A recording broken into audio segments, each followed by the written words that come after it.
আমরা রাসায়নিক গতিবিদ্যার শেষ পাঠ তথা শেষ অংশটি পড়াচ্ছি। আমরা শুরু করেছিলাম বিক্রিয়াহারের তত্ত্ব অর্থাৎ থিওরি অফ রিয়াকশন রেট। সেই পাঠে দুটো থিওরি ছিল, দুটো তত্ত্ব ছিল। একটি হচ্ছে আমাদের গতদিন পড়িয়েছি আমরা কলিশন থিওরি অর্থাৎ সংঘর্ষ তত্ত্ব, আগের দিন পড়িয়েছি। এরপরে অংশটি রয়েছে ট্রানজিশন স্টেট থিওরি অর্থাৎ যে সন্ধিগত অবস্থার তত্ত্ব।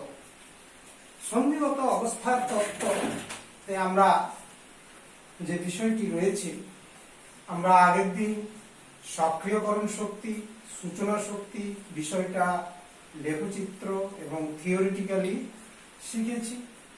তো সেইটার উপরে দাঁড়িয়েই আমার ট্রানজিশন স্টেট থিওরিটি প্রতিষ্ঠিত।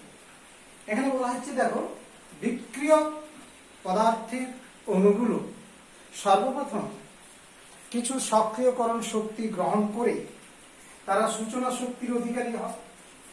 তার মানে যে অণুগুলো সূচনা শক্তির অধিকারী হয় সেগুলির কথাই বলা হচ্ছে কার্যকরী সংঘর্ষের ফলে তারা রাসায়নিক বিক্রিয়া ঘটাতে সক্ষম হয়। আগের দিনের কথা ছিল, আজকে সেইটাকেই আমরা পরিব্যাখ্যা করছি। দেখো, আরো ব্যাখ্যা করছি যে বিক্রিয়ক অণুগুলি সর্বপ্রথম কিছু শক্তি শোষণ করে, যে শক্তিটার নাম সক্রিয়করণ শক্তি বা অ্যাক্টিভেশন এনার্জি রিসিভ করে মানে গ্রহণ করে তারা সূচনা শক্তির অধিকারী হয়। এবং সেই দ্বিতীয় বক্তব্য যেটা রয়েছে যে সূচনা শক্তির অধিকারী বিক্রিয়ক অণুগুলি কাছাকাছি এসে তারা একটি অন্তর্বর্তী সক্রিয় জটিল যৌগ সৃষ্টি করে, একটা কমপ্লেক্স যৌগ অর্থাৎ অ্যাক্টিভেটেড কমপ্লেক্স তৈরি করে, যেটাকে আমরা অনেক সময় বলি সিগমা কমপ্লেক্স। কেমন? সেই অন্তর্বর্তী জটিল যৌগটি শেষ ধাপে কি হয় না, কিছু পরিমাণ শক্তি বর্জন করে, কিছু পরিমাণ শক্তি ত্যাগ করে দ্রুত গতিতে বন্ধন বিভাজন এবং বন্ধন সৃষ্টির মাধ্যমে বিক্রিয়াজাত পদার্থে পরিণত হয়। তাহলে এই ট্রানজিশন স্টেট তথা সন্ধিগত অবস্থার তত্ত্বটি মূল বক্তব্য তিনটি রয়েছে।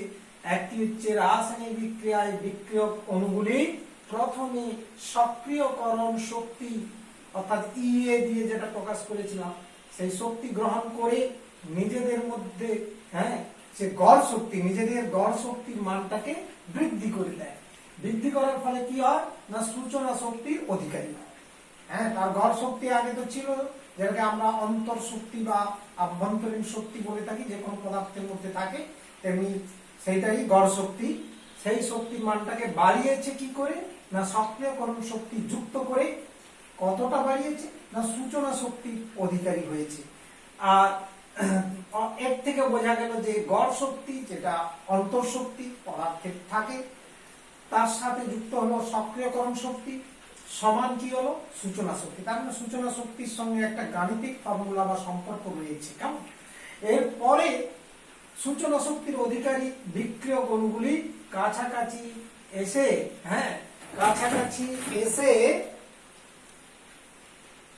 পরস্পরের কাছাকাছি এসে একটি অস্থায়ী সক্রিয় জটিল যৌগ দ্যাট ইজ অ্যাক্টিভেটেড কমপ্লেক্স তৈরি করে, কেমন গঠন করে। একে বিক্রিয়ক ও বিক্রিয়াজাত পদার্থের সন্ধিগত অবস্থা, সন্ধিগত অবস্থা দ্যাট ইজ ট্রানজিশন স্টেট বা activated state that is TS transition state বা পরিবৃত্তীয় অবস্থা বলা হয়। কেমন? ওই অবস্থাটা বিক্রিয়ক আর বিক্রিয়াজাত পদার্থের সন্ধিগত অবস্থা তথা আমরা পরিবৃত্তি অবস্থা বা ট্রানজিশন স্টেট বা অ্যাক্টিভেশন স্টেট বলা হয়। সর্বশেষে ওই সন্ধিগত যৌগটি কিছু পরিমাণ শক্তি বর্জন করে আমার দ্রুত বন্ধন বিভাজন ও দ্রুত বন্ধন সৃষ্টি করে নতুন বিক্রিয়াজাত পদার্থ তৈরি করতে পারে। তার মানে পুরাতন বন্ধনগুলো ভাঙে যায় পুরোপুরি কমপ্লিট, আর নতুন বন্ধন তৈরি হয়, এর ফলে যৌগ উৎপন্ন হয়, আর ওই সাথে সাথে কিছু পরিমাণ শক্তি বর্জিত হয়। তাহলে কেমন ঠিক আছে? এটাকে একটা এক্সাম্পল দিয়ে ব্যাখ্যা করছি। দেখো যে সন্ধিগত অবস্থা তত্ত্বে যে একটা উদাহরণ দিচ্ছি, যেমন ধরো একটা রাসায়নিক বিক্রিয়া, একটি রাসায়নিক বিক্রিয়া নিম্নরূপে ঘটে। হ্যাঁ, কিরকম না, এ একটা বিক্রিয়ক পদার্থ, বি সি অ্যানাদার বিক্রিয়ক পদার্থ। কেমন? এ আর বি সি দুটো ভিন্ন পদার্থ, যারা বিক্রিয়ক পদার্থের অণু, তারা পরস্পর বিক্রিয়া করে বিক্রিয়াজাত তৈরি করবে। প্রথম ধাপে কি করে না, সক্রিয়ণ শক্তি গ্রহণ করে, দ্যাট ইজ ইএ, এটা শক্তি গ্রহণ। শক্তি গ্রহণ করে। এটা কি অ্যাক্টিভেশন এনার্জি, সক্রিয় শক্তি। সক্রিয়ণ শক্তি গ্রহণ করার পর তারপরে কি হয় না, একটা ট্রানজিশন স্টেট তৈরি করে, অন্তর্গত একটা জটিল যৌগ তৈরি করে, যেটা আমরা দেখাচ্ছি। দেখো, যেখানে এ বি এর সাথে ধরো যুক্ত হবে, কাজেই বি এর সাথে একটা বন্ধন তৈরি হবে, আবার বি সির যে বন্ধনটা আছে ওটা ভাঙতে শুরু করবে। অর্থাৎ বন্ধন বিভাজন এবং বন্ধন সৃষ্টির একটা অন্তর্বর্তী অবস্থা, যেটাকে আমরা ট্রানজিশন স্টেট এই চিহ্নটি দিয়ে হ্যাশ চিহ্নটি দিয়ে আমরা প্রকাশ করি। এটা হচ্ছে সন্ধিগত অবস্থা বা পরিবৃত্তি অবস্থা। একটা শর্টে আমি লিখছি টিএস, অর্থাৎ ট্রানজিশন স্টেট বা পরিবৃত্তি অবস্থা, এইটা তৈরি। তারপরে দ্বিতীয় ধাপে এটা কি করে না, দ্রুত গতিতে আমার শক্তি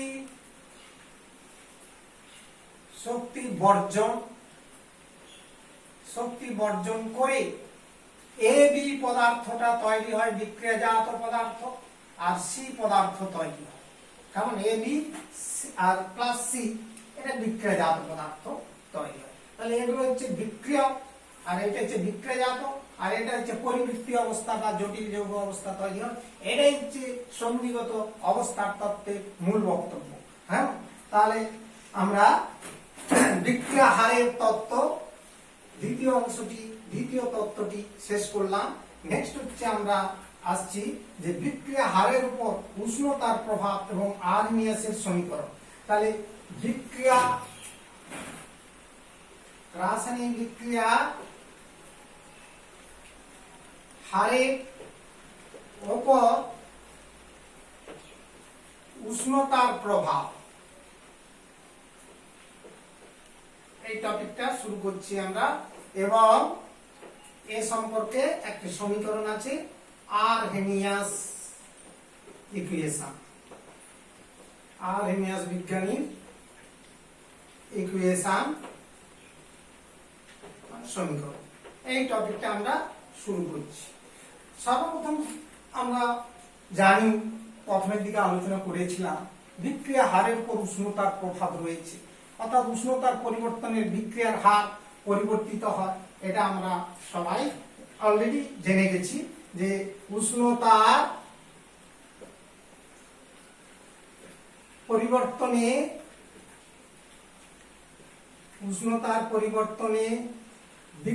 রাসায়নিক বিক্রিয়ার হার প্রভাবিত হয়, কারণ এটা আমাদের জানা বিষয়। সাধারণত দেখা গেছে বেশিরভাগ ক্ষেত্রে রাসায়নিক বিক্রিয়ার উষ্ণতা বৃদ্ধিতে হারও বৃদ্ধি পেয়ে থাকে। অধিকাংশ বিক্রিয়ার ক্ষেত্রে আমরা লক্ষ্য করেছি যে পরীক্ষার মাধ্যমে সেটা জানা গেছে যে পরীক্ষায় দেখা যায় অধিকাংশ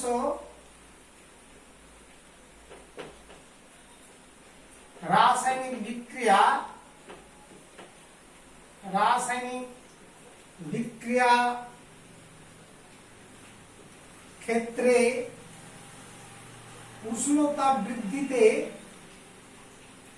উষ্ণতা বৃদ্ধিতে বিক্রিয়ার হার বৃদ্ধি পায়। বৃদ্ধিতে বিক্রিয়ার হার বৃদ্ধি হয়। এগুলো আমরা রাসায়নিক বিক্রিয়ার ক্ষেত্রে এটা আমরা অলরেডি পরীক্ষালব্ধ সিস্টেমে প্রমাণ করে দেখেছি যে রাসায়নিক বিক্রিয়ার ক্ষেত্রে উষ্ণতা বাড়লে বেশিরভাগ বিক্রিয়ার ক্ষেত্রে তার গতিবেগটা বাড়ে। তো রাসায়নিক বিক্রিয়ার হারের সঙ্গে হার ধ্রুবকের সম্পর্ক আছে আমরা জানি। যেহেতু ভাষায় লিখছি, যেহেতু কে বলছি বিক্রিয়ার হার আর ইজ ইকুয়াল টু আমরা হার ধ্রুবক ইনটু বিক্রিয়কের molar density to the power n, অর্থাৎ n ক্রমিক বিক্রিয়ার ক্ষেত্রে হার সমীকরণটা এটা রয়েছে। তাই এক্ষেত্রে হচ্ছে আর বৃদ্ধির সাথে সাথে, অর্থাৎ হার বৃদ্ধি অর্থ বিক্রিয়ার হার ধ্রুবকও বৃদ্ধি পায়। তার মানে উষ্ণতা বৃদ্ধিতে হার ধ্রুবকের মানও বৃদ্ধি পাচ্ছে। কেমন? উষ্ণতা বৃদ্ধির সঙ্গে হার বৃদ্ধি হচ্ছে আমরা এটা জানলাম। আবার হার বৃদ্ধি হয়ে যাওয়ার অর্থ কে এর মানও বৃদ্ধি পাবে। কখন? উষ্ণতা বাড়ে। উষ্ণতা বৃদ্ধিতে কে এর মান বৃদ্ধি হয়ে থাকবে। তার মানে বেশিরভাগ সমসত্ব রাসায়নিক বিক্রিয়ার ক্ষেত্রে দেখা যায়, বেশিরভাগ অধিকাংশ সমসত্ব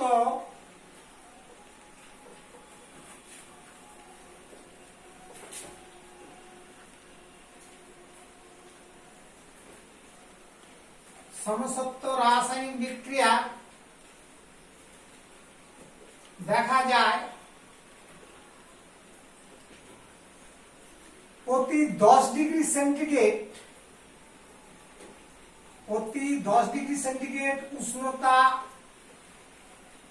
বৃদ্ধিতে বিক্রিয়া হার ধ্রুবক এর মান, অর্থাৎ কে এর মান হচ্ছে 2 থেকে 3 গুণ বৃদ্ধি পায়। দ্বিগুণ থেকে 3 গুণ বাড়ে। এটা হচ্ছে পরীক্ষা লব্ধ সিস্টেমে আমরা কাউন্ট করে এটা মানটা পেয়েছি, সেই মানটাকে বলা হয়। এই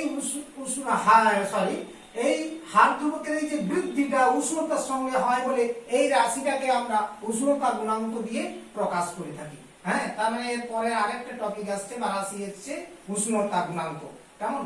তাহলে উষ্ণতা গুণাঙ্ক আমরা কাকে বলছি না, হার ধ্রুবকের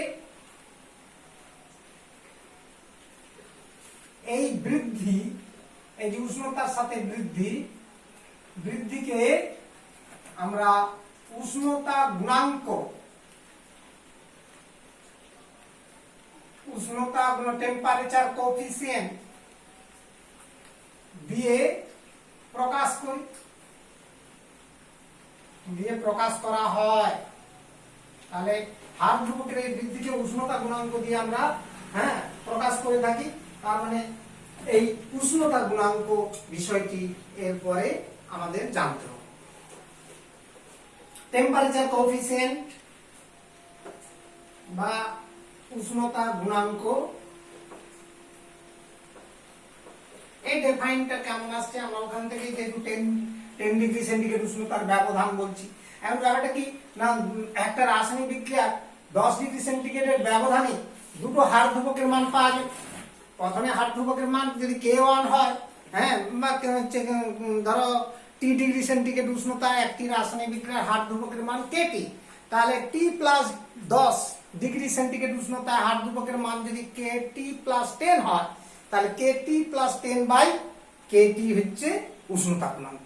তার মানে আমরা এখানে দেখো ডেফিনেশনটা কি বলছি, কোন রাসায়নিক বিক্রিয়া প্রতি 10 ডিগ্রি সেন্টিগ্রেড উষ্ণতার ব্যবধানে, হ্যাঁ, কোন রাসায়নিক বিক্রিয়া প্রতি 10 ডিগ্রি সেন্টিগ্রেড 10 ডিগ্রি সেন্টিগ্রেড উষ্ণতা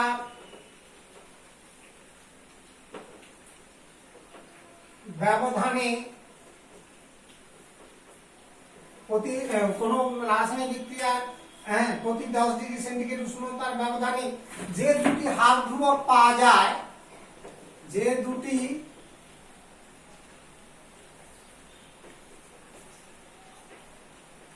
10 ডিগ্রি সেন্টিগ্রেড উষ্ণতার ব্যবধানে যে দুটি হার ধ্রুবক পাওয়া যায় তাদের অনুপাতকে উষ্ণতা গুণাঙ্ক বলা হয়। অনুপাতকে ওই বিক্রিয়ার উষ্ণতা গুণাঙ্ক বলে। ওই বিক্রিয়ার উষ্ণতা গুণাঙ্ক বলা হয়। তাহলে 10 ডিগ্রি সেন্টিগ্রেড ব্যবধানে দুটো হার ধ্রুবক পাওয়া যাবে, সেই হার ধ্রুবক দুটোর অনুপাতই হচ্ছে ওই বিক্রিয়ার টেম্পারেচার কোএফিসিয়েন্ট। হ্যাঁ, তার মানে এটা ব্যাখ্যা করছি। দেখো, ধরিলাম টি ডিগ্রি সেন্টিগ্রেড এবং টি প্লাস 10 ডিগ্রি সেন্টিগ্রেড, এই যে 10 ডিগ্রি সেন্টিগ্রেডের ব্যবধান ধরে নিলাম। উষ্ণতায় কোন রাসায়নিক বিক্রিয়া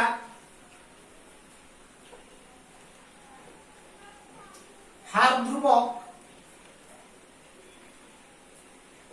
এর মান যথাক্রমে kT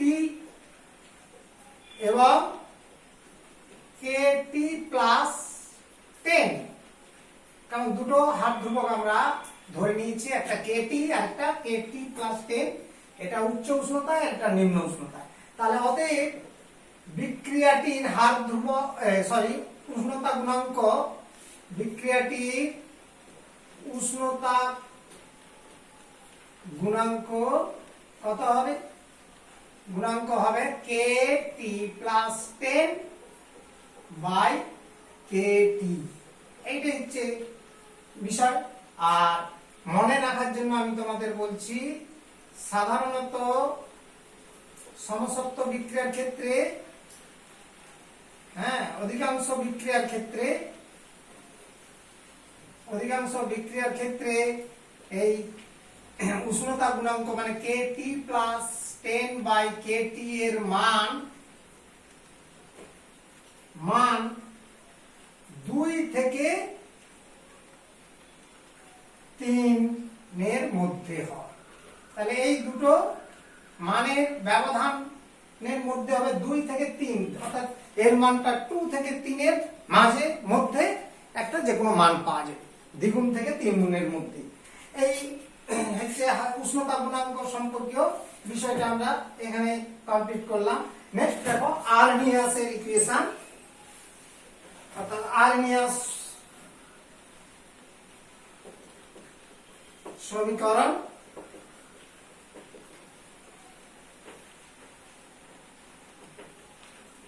এখন উষ্ণতার সাথে রাসায়নিক বিক্রিয়ার হার ধ্রুবকের কিরূপ পরিবর্তন ঘটে সেই সম্পর্কটিকে জানবার জন্য আর্নিয়াস একটা গাণিতিক, হ্যাঁ, সমীকরণ দিয়ে থাকেন, যেটাকে বলা হচ্ছে কি, আমার হচ্ছে আর্নিয়াস ইকুয়েশন বা আর্নিয়াস সমীকরণ বলে বলা হচ্ছে। কেমন?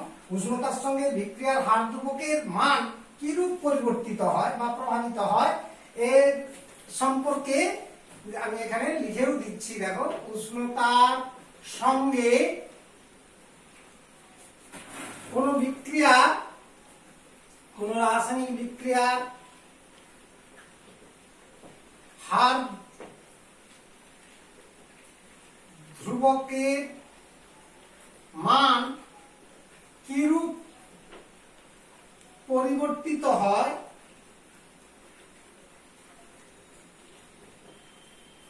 পরিবর্তিত হয় সে সম্পর্কে আর্নিয়াস, বিজ্ঞানী আর্নিয়াস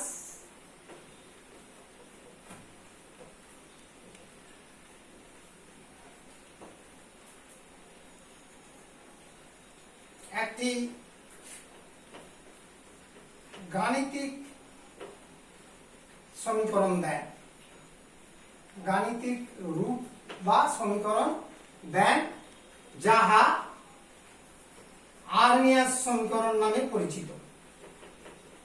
তার মানে উষ্ণতার সঙ্গে হার ধ্রুবকের রিলেশন একটা এই সমীকরণটা প্রকাশ করে যে ওদের মধ্যে সম্পর্কটা কি। আর্নিয়াস সমীকরণ নামে পরিচিত। তাহলে এটাই হচ্ছে আর্নিয়াস ইকুয়েশন, যা ইকুয়েশনের রূপটা কি না k is equal to a into e to the power, এই যে হার ধ্রুবক k is equal to a capital A into e to the power minus ea by rt, capital R capital টি।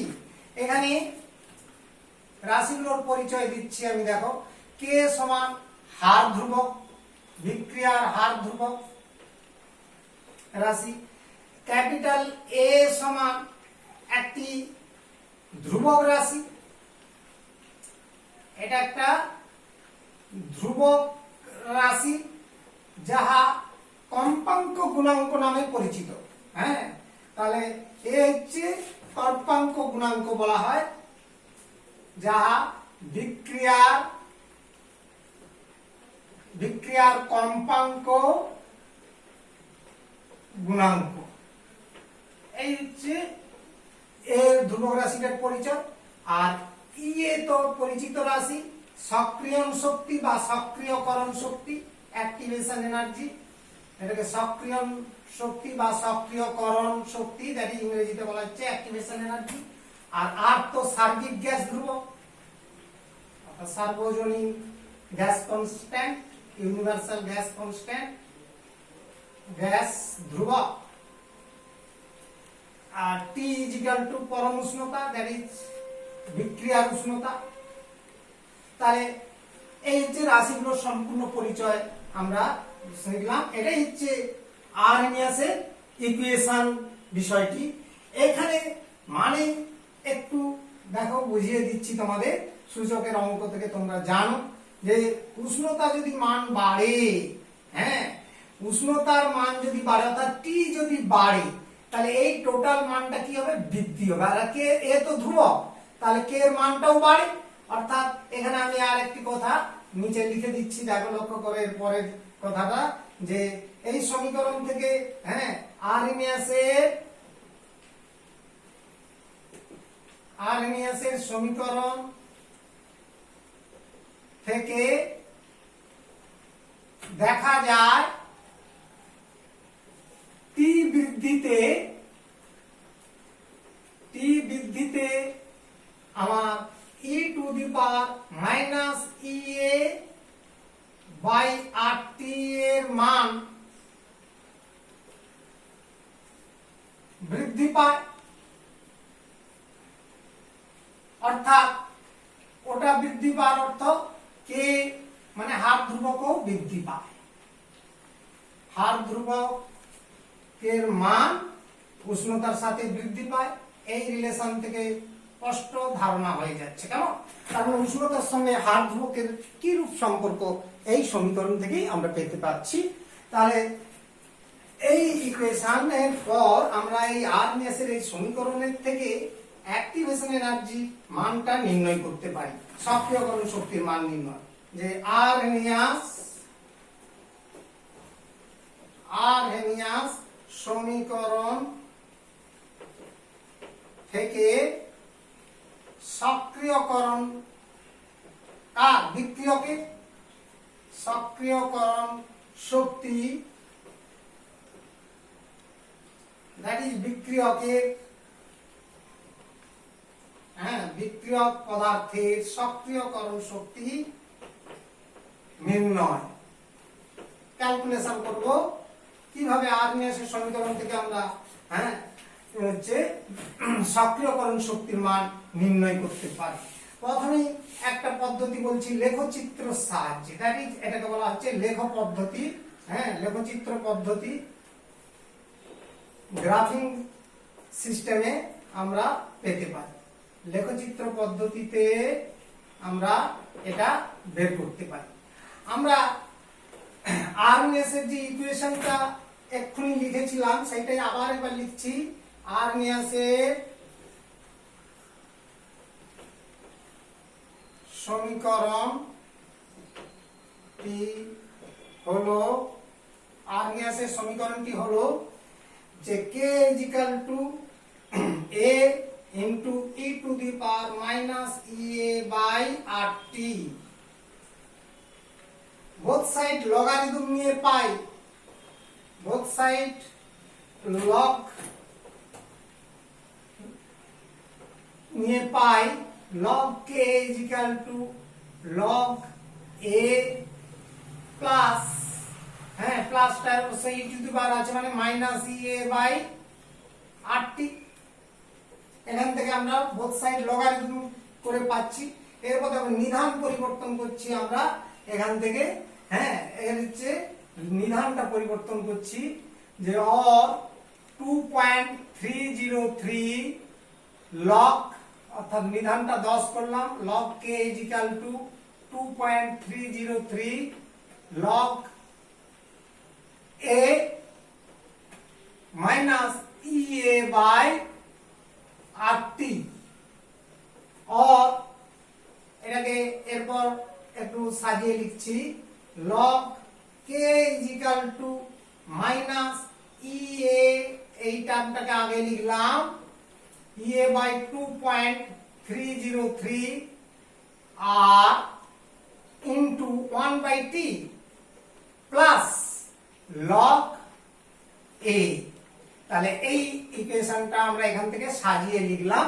কি করে হলো নিশ্চিত বুঝতে পেরেছো যে এটা দিয়ে ভাগ করে দিলাম আর এই রাশিটাকে আগে লিখলাম আর টিটাকে বের করে নিচ্ছি মানে 1/t, এই হচ্ছে বিষয়।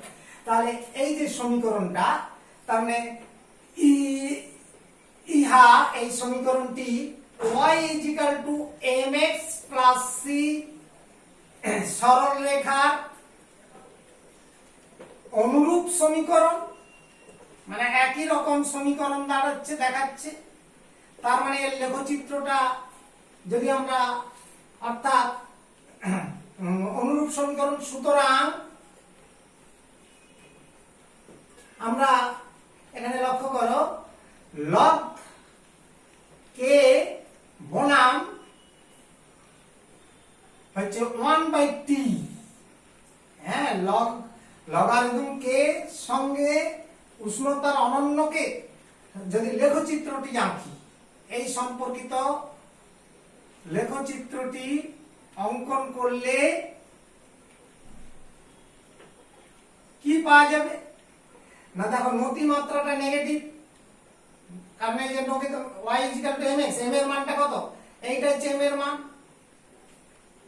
নতির মান, তার মানে ঋণাত্মক প্রবণতা হবে।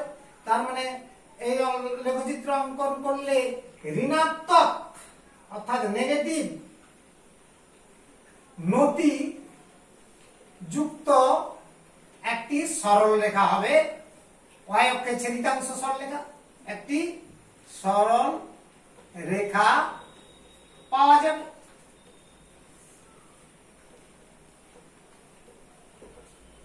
পাওয়া যাবে। তাহলে এখান থেকে যে সরল রেখা, যে লেখচিত্রটা পাওয়া যাবে সেটা একটা এটা, যার নতি মাত্রা দ্যাট ইজ হচ্ছে m বা tan থিটা বলি আমরা, tan থিটা নতির মানটা কত হচ্ছে না মাইনাস ea বাই 2.303 r। তাহলে দেখো এবার চিত্রটা এঁকে দেখাচ্ছি।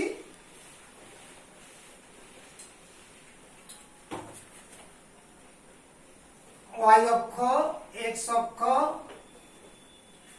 x ও y, এবারে log k বনাম মানে লগ কেটাকে কোটি বা ওয়াই অক্ষ ধরলাম, আর এক্স অক্ষটাকে উষ্ণতার অনন্য ধরলাম 1/t,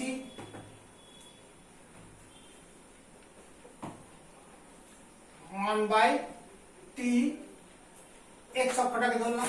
ধরলে কেমন লেখচিত্র হবে, যে বিন্দুগুলো পাওয়া যাবে সেগুলোকে যোগ করলে এইরকম একটা লেখচিত্র পাওয়া যাবে। হ্যাঁ, অর্থাৎ এটাকে বাড়িয়ে দিলে এই এক্স অক্ষকে ছেদ করে যাবে, এক্স অক্ষ মানে উষ্ণতার অনন্য অক্ষকে ছেদ করে যাবে। তাহলে এখান থেকে তার থিটার মানটা, এইটা হচ্ছে কোণ, নতি কোণ, দ্যাট ইজ ট্যান থিটা। এখানে tan theta is equal to tan theta is equal to M সমান নতি মাত্রা। নতি আরো বিকল্প পদ্ধতিতে আমরা নতি মাত্রা নির্ণয় করতে পারি। ধরো হ্যাঁ, এখানে তো বিন্দুগুলো আমরা তো স্থাপন করে সরলরেখাটা টেনেছি, তাহলে যে কোনো একটা বিন্দু থেকে একটা লম্ব টানলাম, আর ওয়াই অক্ষের সমান্তরাল একটা এক্স অক্ষের সমান্তরাল একটা সরলরেখা টানলাম, নাম দিয়ে দিলাম দেখো এ বি সি, ত্রিভুজটা আঁকা হলো, এটা একটা সমকোণী ত্রিভুজ আঁকলাম। এখানে তাহলে সমকোণী ত্রিভুজে এ বি সি সমকোণী ত্রিভুজ থেকে আমরা কি পাচ্ছি দেখো, এ বি সি থেকে সমকোণী ত্রিভুজ থেকে পাই যে ট্যান থিটা বলছি, হ্যাঁ ট্যান থিটা ইজিক্যাল টু কি, লম্ব বাই ভূমি মানে এ বি বাই হচ্ছে BC, that is equal to হ্যাঁ এ বি বাই বিসি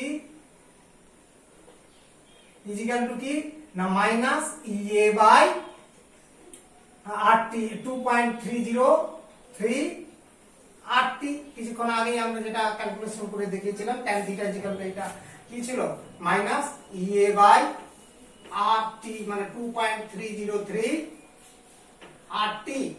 তাহলে এখান থেকে আমরা দেখো এ বির উচ্চতাও পাবো গ্রাফ কাগজের সব ঘরগুলো গুনে গুনে, আর বিসির মানও জানতে পারবো। তার মানে এ বি বাই বিসির মানটা জানা যাবে, আর এখান থেকে ইএ ক্যালকুলেশন করা যাবে। কাজেই এই লেখচিত্র থেকে ইএ মান নতির সাহায্যে, নতি মাত্রার সাহায্যে জানতে পারবে, সাহায্যে নির্ণয় করা যায়। কেমন এটা কাজেই হ্যাঁ, এই লেখচিত্র থেকে আমরা কি না ইএ মানে সক্রিয়করণ শক্তি, ইএ সমান সক্রিয়করণ শক্তি, অ্যাক্টিভেশন এনার্জির মানটা এইভাবেই আমরা ক্যালকুলেশন করে নিতে পারবো। তাহলে এটা একটা পদ্ধতি গেল, লেখচিত্র পদ্ধতি। তারপরে নেক্সট প্রসেস হার ধ্রুবক পদ্ধতি থেকেও আমরা করতে পারি, এই অ্যাক্টিভেশন এনার্জির মান নির্ণয় করতে পারি। হার ধ্রুবক পদ্ধতির দ্বিতীয় পদ্ধতি হার ধ্রুবক রেট কনস্ট্যান্ট প্রসেস, এই পদ্ধতিতে আমরা বের করে নিতে পারি। ধরে নাও একটা রাসায়নিক বিক্রিয়া, হ্যাঁ দুটো উষ্ণতা ধরে নিলাম, হ্যাঁ ধরিলাম একটি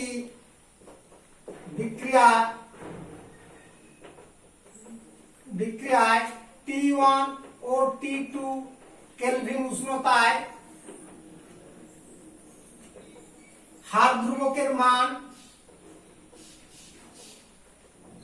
মান যথাক্রমে K1 ও K2। এবার আমরা কিছুক্ষণ আগে আর্নের সমীকরণ থেকে একটা ক্যালকুলেশন করে রেখেছিলাম, নিশ্চিত এখনই করলাম, সেটা log K is equal to minus EA by 2.303 RT 1/t plus এখানে জায়গাটা শর্ট আছে, আমি আরেকটু এর পাশের দিকে লিখছি, যেহেতু log k is equal to minus EA by 2.303 R 1 by t plus log a, এটা আমাদের জানা আছে। তাহলে এই মানগুলো ওই সমীকরণে পুট করে দিলে কি পাওয়া যাবে? অতএব log k1 is equal to minus EA by 2.303 R 1 by t1 plus log a, number 1 equation। number 2 equation, log k2 is equal to তাহলে কি হবে? EA by 2.303 R 1 by t2 plus log a, 2 নম্বর সমীকরণ হলো। এবার 2 থেকে 1 বিয়োগ করে নাও, হ্যাঁ, 2 minus 1 করে পাই। 2 থেকে 1 বিয়োগ করলে কি হবে না, log k2 minus log k1 equal to, এই দুটো রাশি কমন নিয়ে নাও, যে EA by 2.303 আর কমন নিয়ে নিলাম, তাহলে এটা মাইনাস ওটা করলে এটা প্লাস হয়ে যাচ্ছে, এটা মাইনাস হচ্ছে, হ্যাঁ, হচ্ছে বুঝতেই পারছো কোনটা থেকে কোনটা হয়ে যাচ্ছে। দ্যাট ইজ এখান থেকে হবে, একটু লক্ষ্য করবে কিভাবে চেঞ্জ হলো, 1 by t1 minus 1 by t2 R log a কেটে যাবে, তাহলে বোথ সাইড এটা হচ্ছে কমপ্লিশন করলে এটা দাঁড়ায়। আর আরেকটু ক্যালকুলেশন করে নিই, তাহলে log k2 by k1 is equal to EA by 2.303 R 1 by t1 minus 1 by t2। তাহলে এই সমীকরণে k1 k2 t1 t2 এর মান বসিয়ে দিলে, আর r এর মান তো আমাদের জানা আছে, তাহলে e এর মান নির্ণয় করা যাবে। তাহলে এটা হচ্ছে নাম্বার 3 নম্বর সমীকরণ। কাজেই 3 নম্বর সমীকরণে t1 t2 k1 k2 এবং r এর মান বসিয়ে সক্রিয়করণ শক্তি, সক্রিয়করণ কার? বিক্রিয়কের সক্রিয়করণ শক্তি, দ্যাট ইজ EA বা EA, এটা হচ্ছে বিক্রিয়ক, বিক্রিয়কে সক্রিয়করণ শক্তি নির্ণয় করা যায়। তাহলে এইভাবে আমরা অ্যাক্টিভেশন এনার্জি আরএমএস সমীকরণ থেকে দুটো পদ্ধতিতে নির্ণয় করতে পারি, একটা লেখচিত্রের সাহায্যে আর একটা হার ধ্রুবকের সাহায্যে আমরা এইভাবে নির্ণয় করতে পারি।